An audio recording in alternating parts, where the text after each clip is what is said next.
진시황 시작하도록 하죠. 오늘 이주연 대표 나와 있습니다. 어서 오세요. 네, 안녕하십니까. 자, 오늘 증시 네. 일단 호재와 악재를 좀 구분을 한다면 어떤 것들이 있을까요? 일단 뭐 호재 크게 안 빠졌다. 살았다. 약간 그런 생각을 할 수 있을 것 같은데 보시는 것처럼 일단 국내 증시가 개파락이 나왔는데 전일 저점 부근에서 일단 반등이 그나마 좀 잘 나와준 것 같습니다. 기존에 미증시가 한 1% 빠지면 국내 증시 뭐 2%씩 빠지고 하는 그런 흐름들에서 반등 흐름을 보여줬다라는 부분들. 오늘 밤에 미증시가 요게 이제 선반영을 좀 하는 거라면 미증시도 음봉으로 이렇게 울선 이탈했던 걸 바로 회복하는 그림이 될 수 있지 않을까라는 기대감을 좀 주는 것 같아요. 그렇다면 이게 굉장히 좀 괜찮은 흐름으로 시세 연속성이 나올 가능성 열어놓고 봐야 될 것 같고, 다만 뭐 다우존스인데요. 지금 보시는 차트가 이게 신고가를 갈 만한 모멘텀 있나? 약간 그런 고민이 들어요. 지금 금리 인하를 한다. 잭슨홀 미팅 오늘 11시 발표 뭐 연설 예정돼 있긴 한데 거기서 이제 금리 인하를 하겠다라는 뉘앙스의 이야기를 하시겠죠. 그리고 증시가 이제 올라간다라고 했을 때 과연 뭐 어떤 섹터를 주축을 해서 갈지 아니면 그냥 뭐 전반적인 흐름들 다 좋게 해서 움직일지 그게 일단 하나의 관건이 될 것 같고, 미증시의 어떤 갭이 열려 있는 구간이 이렇게 있습니다. 이런 구간을 메우러 가는 뭐 양봉 이렇게 만들어진다라면 요번에 반등 나오는 흐름 그대로 이어갈 수도 있지 않겠나라고 좀 추정을 해볼 수 있을 것 같고요. 뭐 일단 뚜껑 열어봐야 아는 거니까 만약 미증시가 오늘 추가적인 하락이 나온다? 하락폭도 그렇게 클 것 같지는 않아요. 제한적일 가능성이 좀 높다라는 생각이 들고 17,000포인트 정도 만약 좀 깊게 나온다라면 저 정도 되지 않을까? 지금 뭔가 대단한 악재는 또 없는 상황이다 보니까 뭐 큰 시장이 뭐 미국 밸류 지금 높다 하는데 뭐 그거를 갖다가 상관하지 않고 갈 만한 뭔가 호재도 없는 상황이고, 그래서 저는 그냥 어느 정도 조정 나오고 박스권의 흐름이 좀 이어질 가능성이 높지 않겠나라고 좀 보고 있는 상황이고요. 그렇기 때문에 이제 국내 증시에서도 뭔가 방향성이 뭐 뚜렷하게 나와서 시장이 가고는 있는 것 같지는 않아요. 오늘 뭐 외국인들 선물이 나쁘지 않았습니다. 뭐 보시는 것처럼 선물 시장에서 한 3천억 정도 순매수 쭉 들어와 주면서 이제 마무리를 한 상황이고, 요게 지금 보면 거래일로는 한 6거래일 정도 연속 거래대금 좀 약하죠, 계속. 근데 이게 뭔가 대단하게 크게 뭐 1조씩 이렇게 팍 지르는 건 안 보이는데 그래도 꾸준하게 들어와 주고 있는 이게 좀 굉장히 긍정적이라고 보여져요.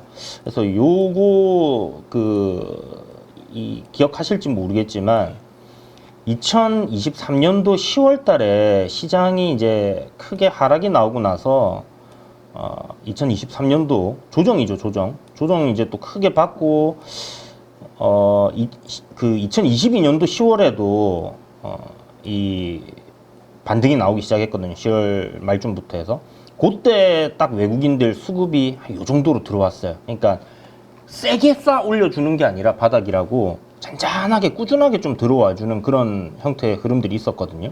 그래서 요런 형태로 한 6천억, 3천억 요 정도로만 쭉 사준다라고 하면 좀 굉장히 긍정적으로 볼 필요는 있을 것 같다 생각은 듭니다. 이게 근데 모르겠습니다. 이게 신고가 갈 만한 뭔가 거시적인 부분도 그렇고 모멘텀적인 부분도 그렇고 없다라는 게 그때랑 지금이랑 좀 다른 부분, 요때거든요. 딱 요때 11월 들어서면서부터 이렇게 이제 올라갔던 부분인데 약간 뭐 다른 부분은 분명히 있지만 일단 수급적으로 이런 흐름들이 또 나올 수 있지 않을까라는 기대는 우리가 해볼 수 있을 것 같다는 생각이 들어요. 딱 11월 들어서면서 약간 지금 선물 쪽에서는 비슷한 흐름이거든요. 네. 자, 오늘 특징적인 섹터 종목들이 있었다면 어딜까요? 오늘 아침에 뭐 신규 상장주 한번 좀 해보겠다 그랬었는데. 네. 뭐 잠시 짧게 했는데 이게 아침에 이야기 드렸을 때 30%에서 한 70% 이내로 갭 상승 출발하면 해봐야지 했는데 이게 그 이상의 시세가 120 시가가 124%였나? 많이 나왔네. 129%에 출발했거든요. 그러니까 그 앞에 두 종목이 너무 크게 시세를 줬기 때문에 그 기대감에 시초가부터 일단 매수세가 굉장히 쏠렸던 것 같고, 요거 그냥 고민을 많이 했어요. 저는 이제 시초가에 장 시작할 때 딱 바로 동시호가에 사가지고 뭐 2% 3% 뛰게 하는 분들도 있는데, 그런 매매는 사실 잘 안 하거든요. 그래서 요거는 오늘 그렇게 해야 되나 고민하다가 안 하던 거 굳이 뭐 내가 할 필요 있을까 싶어서 안 했는데 또 후회를 20% 그냥 바로 근데 슈팅 안 막. 하기로 했잖아. 참 맞아. 원칙을 지키기로 당분간 좀 쉬자. 그러니까요. 지금 두 번 그렇게 해서 그게 실패. 그러니까 이러다가 이제 또 월요일 날 원칙을 어기고 들어갔다가 이제 또 불리고 그러니까 역시 에이 이러고 이제 이번에는 해야지 했다가 그게 이제 독이 될 수도 있겠죠. 그래서 보면 2분 만에 한 30% 상승이 나오더라고요. 그리고 나서 이제 쭉 밀리는 그림이 나왔기 때문에 오늘 여기서 크게 기대할 건 없을 것 같다는 생각이 들었고, 일단 시장이 개파락 출발하고 이렇게 반등하는 흐름이었기 때문에 뭐 물론 뭐 중간에 쌍바닥 한번 찍었지만 그 시장이 이렇게 반등 주고 꺾이는 시점에서 요게 딱 올라왔었거든요. 그래서 그 구간에 요 보시면 뭐 이렇게 뭐 트렌드 잡아놓고 여기서 뭐 이렇게 이제 트렌드 잡아놓고 하단 찍고 올라올 때 요게 지금 1분봉인데 아침에는 엄청 빠르게 움직이잖아요. 그래서 뭐 120틱으로 요거는 뭐 60틱으로도 보기 어렵더라고요. 그래서 요렇게 놓고 거기서 아이고 이제 머리 아파.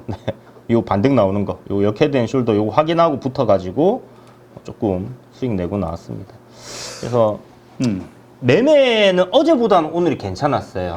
그래도 시장이 약간 반등이 나오면서 일단 주도 섹터 바이오. 그래서 바이오주는 괜찮았는데 네. 2차 전지하고 그 반도체가 망가지면서 2차 전지가 해지준가 봐요. 장 빠질 때 올라온 특성이 지금 딱 희한해. 보이네요. 그러니까 어제 또 이제 테슬라 화재 난 그 부분이 이게 악재로 작용했다? 이렇게 얘기하기도 조금 어려운 게, 그렇지. LG 에너지 솔루션 같은 경우는 어제는 강했잖아요. 그저께도 강했고, 그 이유가 우리 이제 뭐 이런 안전에 대한 부분 더 투자하고 뭐 이런 얘기가 나오면서 강했단 말이에요. 그러니까 그 화재 때문에 또 밀렸다? 그렇게 생각해도 약간 어려운데, 어쨌든 이제 계속 이런 화재가 국내뿐만이 아니라 해외에서도 나오니까 전기차 판매 이거 진짜 사람들 안 하는 거 아니야? 약간 이런 생각들도 좀 들어가는 것 같고, 뭐 요거는 이제 아니 근데 또 그렇지. 근데 그럼에도 불구하고 생각보다 배터리주들이 많이 밀리지는 않았어. 그렇죠. 그래서 오늘 그냥 버텼어. 요 이틀간 시세를 땡겨 올린 구간이고, 요게 지금 계속 LG 에너지 솔루션 실적 나오고 나서 이제 죽지 않고 여기 올라갔던 구간이 여기거든요. 그래서 이 가격단을 지금 지켜내고 있다라는 이게 중요한 것 같아요. 우리가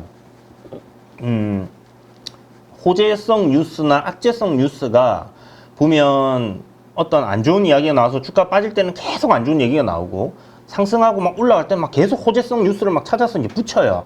그게 이제 인기가 많고 한 종목들의 뭐 어떤 그런 이야기들이 많이 나오는 부분인데, 항상 좀 어떤 이유를 갖다 붙이는 거거든요.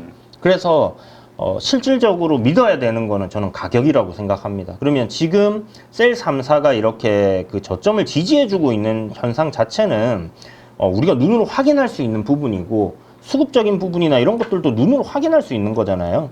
물론 뭐 샀다 팔았다 좀 하고는 있긴 한데, 보면 외국인들이 LG 에너지 솔루션 지금 수급 봐봐요. 이거 상당히 좋은 현상이잖아요. 그리고 연기금에서도 지금 좀 괜찮게 매수를 하고 있고, 오늘 조금 조정 나온 부분들이 기관에서 사모펀드라든지 투신 이런 쪽에서의 매도일 텐데, 투신에서의 매도가 크지 않았어요.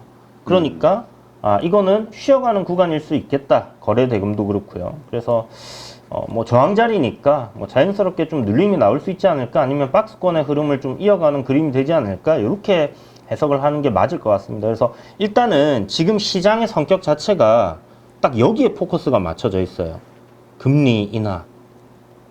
여기 이 금리 인하가 일어남에 따라서 우리가 어디를 투자해야 될 것인가, 이게 키워드인 것 같거든요. 미국 장도 그렇고 우리나라 장도 그런 것 같아요. 그러면 이게 여기에 지금 명확하게 우리가 알고 있는 섹터 자체는 헬스케어인데, 헬스케어가 지금 과연 이 얼마나 연속성이 있게 계속 가줄 것인가. 뭐 앞에서도 바이오 헬스케어 관련된 이야기를 많이 하셨지만 그 유한양행이 지금 그 장대 음봉 세론을 이겨내고 방향을 돌렸단 말이에요. 이거를 보시면 이게 이날 음봉 나온 날 뭐 아마 우리 방송할 때 저는 이제 이거 팔 것 같다, 내가 보유하고 있다면 팔 것 같다라고 얘기를 드렸고, 팔고 다시 밑에서 사는 게 좋을 것 같다 했는데, 이게 제가 여기가 깨지면 이거 추세가 좀 안 좋을 거다라는 생각을 가지고 있었는데 딱 요 가격단을 지켜냈어요. 지켜냈고 보시면 요렇게 그 호재가 나와서 시세가 터지기 직전에 21선 올라탄 구간에서의 21선을 지켜내는 흐름이었거든요. 그러니까 단기 이평선이 이제 정배열로 돌아가는 그 위치에서 이런 흐름을 만들어냈단 말이에요. 이거는 뭐 내일 눌림이 나올 수 있겠지만은 어쨌든 추세적인 흐름은 계속 이어간다라고 봐야 되는 부분이고, 이 외국인들의 대량 매수, 사모펀드의 대량 매수, 수급이 굉장히 좋아졌습니다. 그래서 이거 보면 이거 개인들 정말 대박인데 하는 생각이 드는 게, 이 빠지는 날 하고 다음 날까지 개인들이 샀거든요. 오늘 이 물량을 갖다가 팔았어요? 외국인과 기관에게 다 던졌어요. 그러니까 얘따 먹어라 하고 이제 던져준 거기 때문에 이들이 이 물량 가져가서 뭐 손절을 할 수도 있겠지만 어쨌든 추세적인 상승 흐름을 만들어낼 가능성이 지금 상당히 높아진 그런 흐름으로 바뀌었다. 그러니까 일단 세론이라고 생각을 하고 이날 대응을 했다라면 지금은 이제 다시 이게 방향이 바뀐 그런 그림이기 때문에 긍정적으로 볼 수 있고, 이게 올라가면서 끌어올린 게 이제 리가켄 바이오, 한올 바이오 파마, 뭐 다들 알고 계시는 약간 굵직한 종목들이잖아요.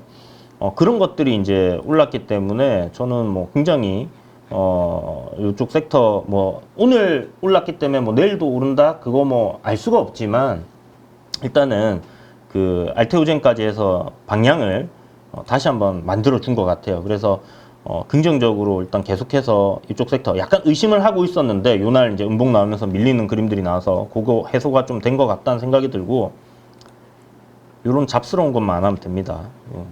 욕을 좀 뿌려주고 싶지만 어쨌든 뭐 또 누군가는 제 물량을 받아가서 수익을 나중에 내시겠죠. 아무튼 유한양행 또 뭐 삼성바이오로직스도 지금 보시면 단기 이평선 5일선 위로 이렇게 또 올라서 있는 상황이기 때문에 신고가의 흐름을 또 만들어내지 않겠나 이런 생각도 들고요. 네. 해서 자, 그다음에 이제 오늘 보니까 건설주 섹터도 요새 여러 날 되게 괜찮은 흐름이 나와요. 그래서 제가 좀 전에 지금 시장의 스토리가 금리 인하에 포커스가 맞춰졌다라고. 금리 인하 수혜주들을 찾아라. 네. 그게 이제 건설 섹터를 빼놓고 얘기할 수가 없잖아요. 여기 지금 건설 섹터의 대장은 HDC, 뭐 현대산업개발 요건 것 같아요. 너무나 차트가 잘 만들어져 있고 우상향 흐름을 계속해서 잘 이어가고 있는 딱 그런 그림이거든요. 와, 기관이 계속해서 사모으고 있네. 그러니까요. 매일. 사실 이게 항상 뭐 우리가 선반영 얘기를 하지만 금리 인하가 9월에 된다 하면 보통 한 반년 정도 다 선반영 하잖아요. 그런 관점으로 본다라고 했으면 이게 이제 맞는 흐름이었죠. 여기 지금 보면 작년 10월부터 3월까지 땡겨 올렸는데 요때 올라갔던 종목들이 어떤 건지 아십니까, 대표님? 어떤? 요때 요 당시에 요 작년 10월부터 12월 연말까지 나왔던 얘기가 금리 인하 6번 할 거야, 올해. 이거 지금 생각하면 이제 웃긴 이야기가 됐지만 6번 할 거야라는 얘기였기 때문에, 그러면 올해 이제 금리 인하 6번 한다는 건 뭐예요? 이제 이 금리 인하 수혜주들이 움직여야 되는 시점이었거든요. 그래서 이때 다 움직였고, 제약 바이오 섹터도 유심히 살펴보시면요. 올 초에 이렇게 한번 땡겨 올렸다가 중간에 쉬었다가 올라간 겁니다. 결국은 이 금리 인하가 이제 다가온다라는 스토리 때문에 움직였던 거, 주춤했던 종목들이 금리 인하가 이제 진짜 가시권에 들어오면서의 어떤 흐름들이 가파르게 나오고 있는 구간이다라고 봐야 되는 부분이고, GS건설 같은 경우에 지금 보시면 이제 박스권 돌파해 놓고 이렇게 딱 눌림 자리를 밟고 또 이렇게 지금 만들어 놨죠. 굉장히 흐름이 나쁘지 않아요. 이렇게 본다라면. 거기다가 지난번에 찐시원 할 때도 말씀드렸지만 금리 인하 하게 되면 움직이는 가격단, 부동산이 제일 먼저 항상 움직이고, 그 다음 채권, 그 다음에 이제 뭐 나머지 자산 시장으로 쫙 퍼지는 그런 그림들이 나오는데, 뭐 서울 집값 뭐 계속 상승 중이다 이런 거 뉴스 보셔서 아시겠지만 결국은 뭐 항상 움직였던 스토리대로 가는 것 같아요. 사람들이 다들 이제 지난번에 금리 인하할 때 뭐가 같지 이런 것들 생각하기 때문에 그런 쪽으로 돈이 움직이면서 뭐 금리 쪽 움직이는 거고 아까 2차 전지도 무너지지 않는 거 보면 여기서 이제 빠질 만큼 빠지기도 했고요.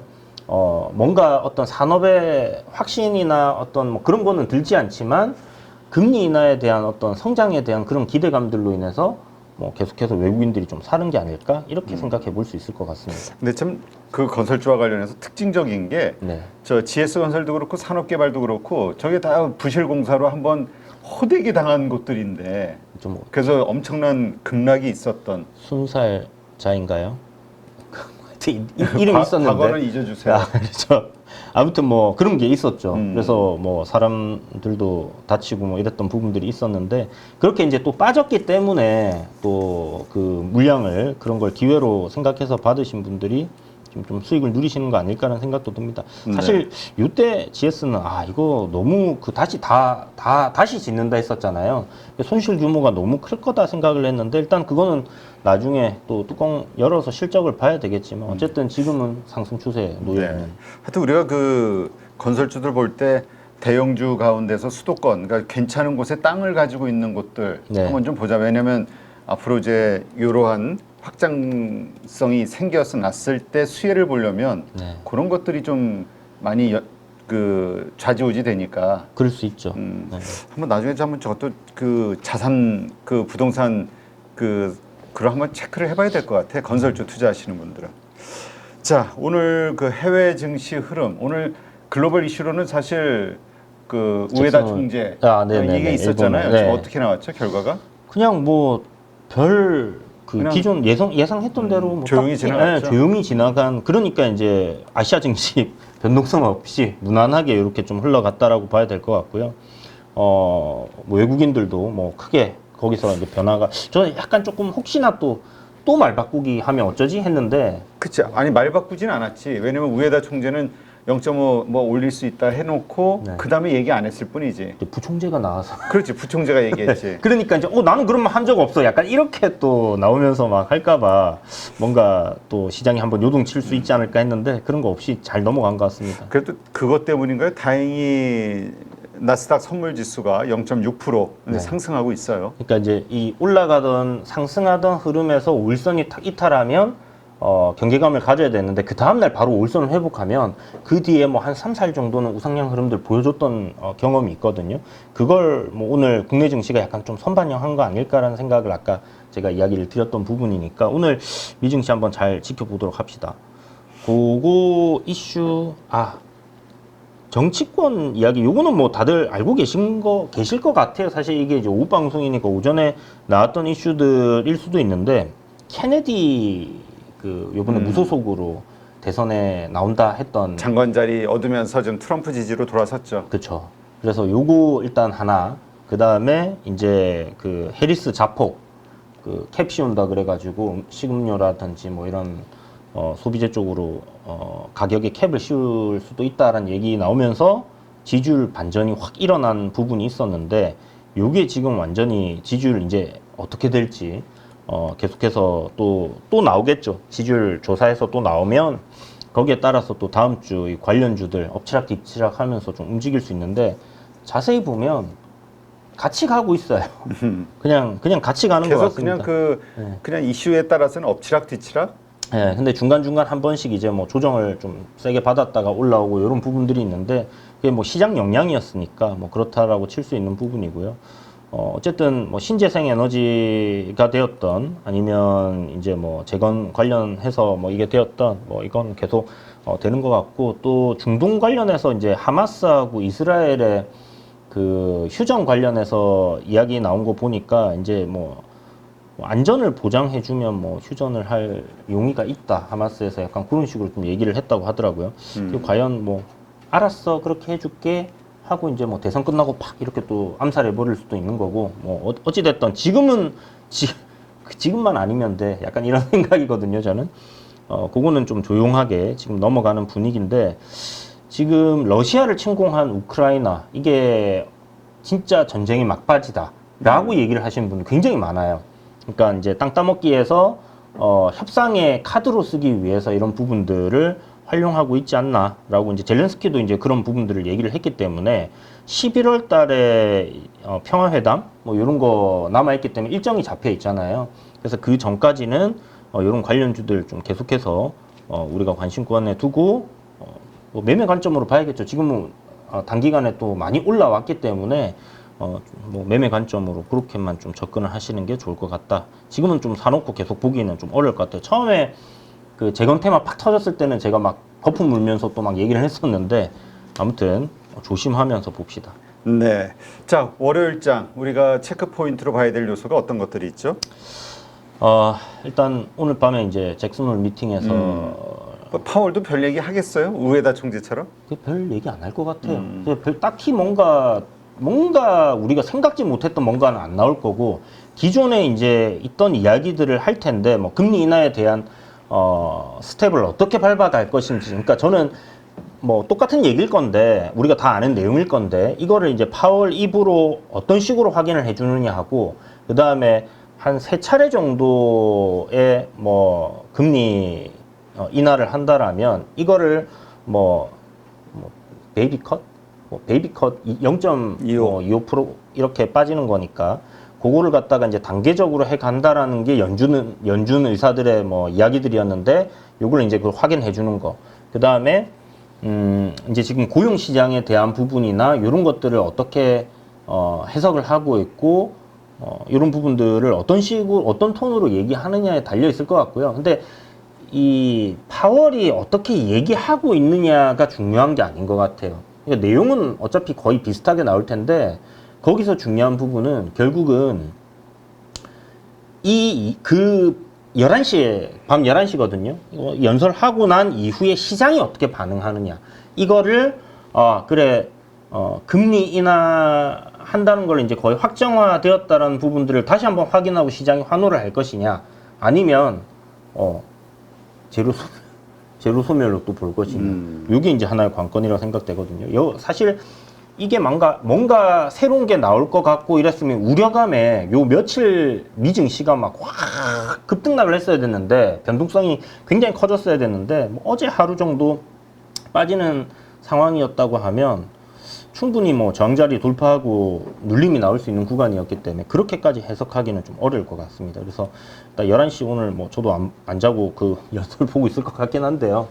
뭐 한번 지켜봅시다. 그거 얘기 나오고 나서 이제 움직이는 섹터, 거기서 이제 과연 반도체 섹터들이 AI 쪽이 다시 한번 치고 갈 수 있느냐, 아니면 지금 현재 어떤 소비재 쪽으로의 어떤 흐름들 계속 이어져서 이제 움직이느냐, 요게 이제 관건일 것 같고, 국내에서는 사실 따로 크게 뭐 거기에 대해서 이제 반응이 나온다 하더라도 지금 어떤 금리에 대한 시나리오로 움직이는 이 흐름이 크게 벗어날 것 같진 않아요.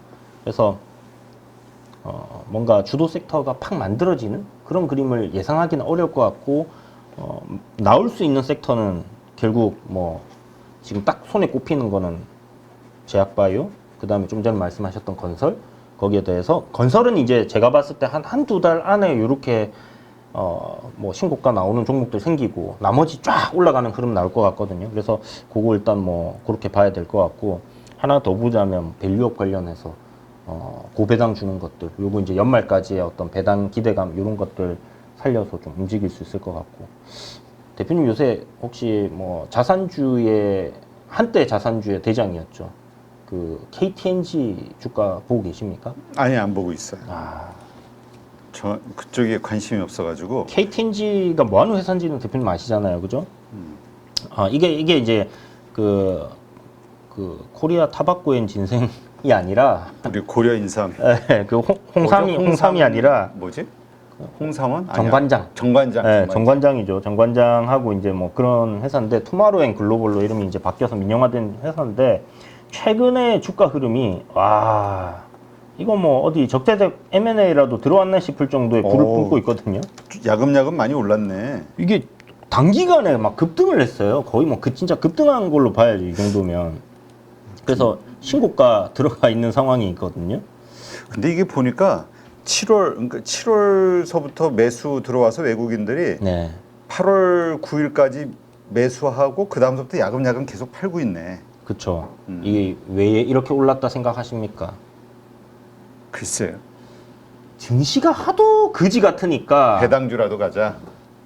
그런 것도 있지만 이 담배 피는 사람들 시청자분들 아실 겁니다. 한 시간에 한 가지 필 거 지금 막 세 가지씩 피거든요. 잘 팔릴 수밖에 없지 않겠어요? 약간 그런 생각도 들었는데 이게 웃자고 하는 소리인데 또 심각하게 받아들이시면 안 되고 아무튼 뭐 저 역시 뭐 한 가지 필 거 막 세 가지 네 가지 피게 되니까 잘 가나 이런 생각을 웃으면서 이제 한번 했었는데 뭐 주주환원 정책 그다음에 배당 이런 거에 대한 그 쏠림이 지금 만들어지고 있는 거를 하나의 예로 보여주는 그런 현상인 것 같아요. 그래서 자산주의 성격도 있고 그런 부분들 긍정적으로 우리가 해석할 수 있는 이 종목을 보면서 이제 그러니까 앞에 말씀드렸다시피 정부가 밸류업을 하면 이제 손목을 팍 비틀었을 때 이렇게 아픈 척을 가장 먼저 할 수 있는 기업들 이제 금융주들이었고 그 뒤에 이제 움직이는 것들이 약간 그 공기업 성격을 가지고 있는 기업들 이런 것들이거든요. 그래서 그런 식으로 좀 생각을 하고 우리가 좀 이 순차적으로 배당 성량을 기존에 좀 잘 주던 기업들 그런 것들 중에서 뭔가 또 다른 게 있나 하고 또 찾아보는 것도 하나의 포인트다 이렇게 말씀드릴게요. 네. 자, 앞으로 증시 흐름 어떻게 예상하시는지 한번 이야기해 주시죠.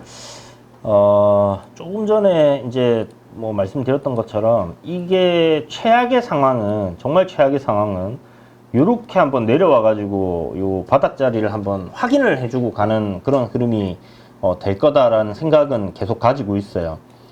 그런데 그게 아니라 일단 미국 증시가 신고가 흐름을 그냥 쭉 만들어낸다?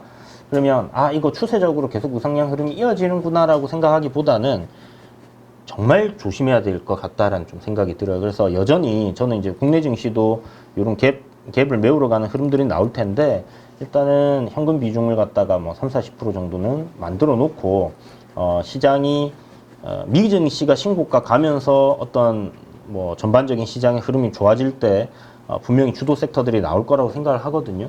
그런 관점으로 일단 바라보면서 시장을 접근해야 될 것 같고 지금 건설 섹터 일단 추세적으로 뭐 상승이 나오고 있는 종목들을 공략하는 것도 괜찮을 것 같고요.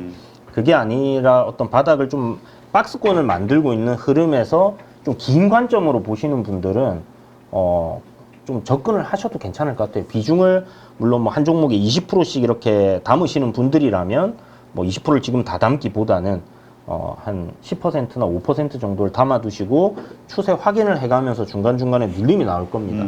그런 구간에서 분할로 비중을 조금씩 늘려가는 전략이 괜찮을 것 같다는 생각이 들고 좀 단기적인 성격으로 시장에 접근하시는 분들은 저는 여전히 제약 바이오 섹터를 공략을 해야 된다 이렇게 생각을 하고 있고요. 저항 자리를 돌파한 종목이 시세를 강하게 내거든요. 그런 돌파한 종목 안에서의 순환이 돌 거예요. 그러니까 유한양행이 시세를 뽑았지만 유한양행이 계속 갈 거냐 뭐 그럴 수도 있겠지만 그 다음을 준비하는 종목들이 분명히 있습니다. 그 안에서 한번 눈여겨보시고 뭐 알테오젠 같은 것도 지금 오늘 잘 올라서 어떤 박스권을 돌파하려는 흐름들을 보여주고 있는 그런 상황이라고 볼 수 있을 것 같고요. 뭐 한올 바이오 파마도 약간 그런 흐름이기도 하고 또 지금 신고가의 어떤 기대감을 만들어내고 있는 게 ST팜이라는 종목이잖아요. 요번에 이제 뭐 호재가 하나 나와가지고 요 앞에 정고점을 돌파할 가능성 좀 높아져 있는 그런 상황이기 때문에 이게 한번 치고 올라가는 그림이 나온다 하면 뭐 그런 것들을 또 눌림 나올 때 기회로 포착해서 잡으실 수도 있겠죠. 근데 조심해야 되는 거는 ST팜 같은 경우는 거의 한 2천억 정도의 그 시비 물량이 있어요. 이게 이제 언제든지 풀릴 수 있거든요. 일단 여기서 앞에 뭐 4월 달에 한 차례 풀렸던 부분들이 있기 때문에 이제 남은 물량들 언제 풀릴까 요거 좀 고민해 봐야 되는 부분이고요. 다만 지금 섹터가 좋고 어떤 뭐 생물보안법이라든지 이런 호재가 있고 거기에 관련 기업들이 수주를 계속 받고 있는 상황이다 보니까 그 주식으로 전환한다고 해서 그게 물량으로 다 쏟아지는 건 아니거든요. 그러면 그 전환 청구권 행사를 할 때 일시적인 조정은 나올 수 있겠지만 저는 뭐 섹터가 계속해서 굳건하다라면 그걸 기회로 또 한번 삼아 보는 것도 방법이다. 이렇게 좀 생각을 하고 보는 게 필요할 것 같습니다. 자, 그렇다면 지금 시점에서 좀 우리가 주목할 만한 종목들 어떤 게 있을까요? 일단 바이오 종목 중에서 이름이 갑자기 생각이 안 나네. 여기 있네요. ABL 바이오라는 종목입니다. 이 종목은 지금 뭐 차트 보시는 것처럼 신고가를 갱신을 하려고 트라이를 하다가 시장 빠지면서 급락 나왔고 다시 회복해서 지금 박스권 흐름 만들어 놨거든요. 이 구간을 좀 돌파하면 뭐 충분히 시세가 한번 나올 수 있다라고 생각하고요. 예전에 한 1조 2천억 정도를 사노피에다가 기술 수출을 한 기업이에요. 그래서 기술력은 일단 있고 인정을 받았던 그런 기업이다라고 보시면 좋을 것 같고, 이 기업이 뭐 재무적으로 좀 살펴보면 지금 적자 기업이라는 거, 요거는 여러분들이 이제 좀 보셔야 될 것 같고요. 일단 뭐 현금을 보유하고 있는 부분들, 요런 거 생각했을 때는 길게 보면 안 될 것 같다. 요 정도 생각하시고, 에이프릴 바이오라는 종목이 있습니다. 요게 이제 2대 주주가 유한양행이에요. 그리고 역시나 요 앞에 보시는 이제 정고점 돌파를 할 수 있는 어떤 기대감, 신고가를 갱신할 수 있지 않을까라는 기대감을 좀 가질 수 있는 그런 종목이고, 거래 대금도 뭐 무난하게 한 100억씩 꾸준하게 좀 나오는 그런 종목이기 때문에 지금 만약 바이오 섹터를 우리가 공략해야 된다라고 생각을 한다라면 이런 종목들도 눈여겨 봐두셨다가 어떤 단기적인 추세의 하단 자리라든지 뭐 이평선 부근에 붙었을 때 한번 노려볼 만하다. 저항 자리 돌파할 때도 뭐 짧은 관점으로 매매도 가능하지 않나라는 생각이 들고요. 조선 섹터, 화장품 섹터에서 한 종목을 말씀드리면 한국 화장품이란다. 한국 콜마입니다. 한국 화장품 제조도 좋은 것 같아요. 근데 일단 어찌됐든 한국이 지금 수출입 데이터를 계속 보면 이 화장품 쪽은 수출 계속 잘 되고 있고 하반기 들어서면 이제 소비 시즌 미국 들어가잖아요. 거기에서 화장품이 뭐 급격하게 나빠질 만한 뭐 그런 상황은 아닐 것 같다라는 생각이 들고, 그렇다면 국내 화장품 기업들이 뭐가 됐든 하나 잘 팔리게 되면 ODM 하거나 OEM 하는 기업은 당연히 실적이 좋아지지 않겠냐라는 관점으로 지금 충격받았던 부분 회복하고 잘 만들어 놨습니다. 그래서 추세적인 상승 흐름을 이어가고 있고, 밸류적으로도 올해 한 2,100억 정도 영업이익 예상되고 있는데 1조 6천억이니까 싸다. 내년, 내후년도 실적이 계속 개선되는 상황이기 때문에 뭐 피크아웃 논란은 없다. 이것도 신고가에 대한 기대감이 열려 있습니다. 그래서 시장이 만약에 뭐 파월 의장에 환호하는 그런 뭐 상황이 된다라고 했을 때 국내 증시에서 또 뭐 이런 관련주들 한번 시세 줄 수 있지 않겠나 이렇게 보고 가야 될 것 같아요. 네, 알겠습니다. 자, 수고하신 이주연 대표 고맙습니다. 네, 감사합니다.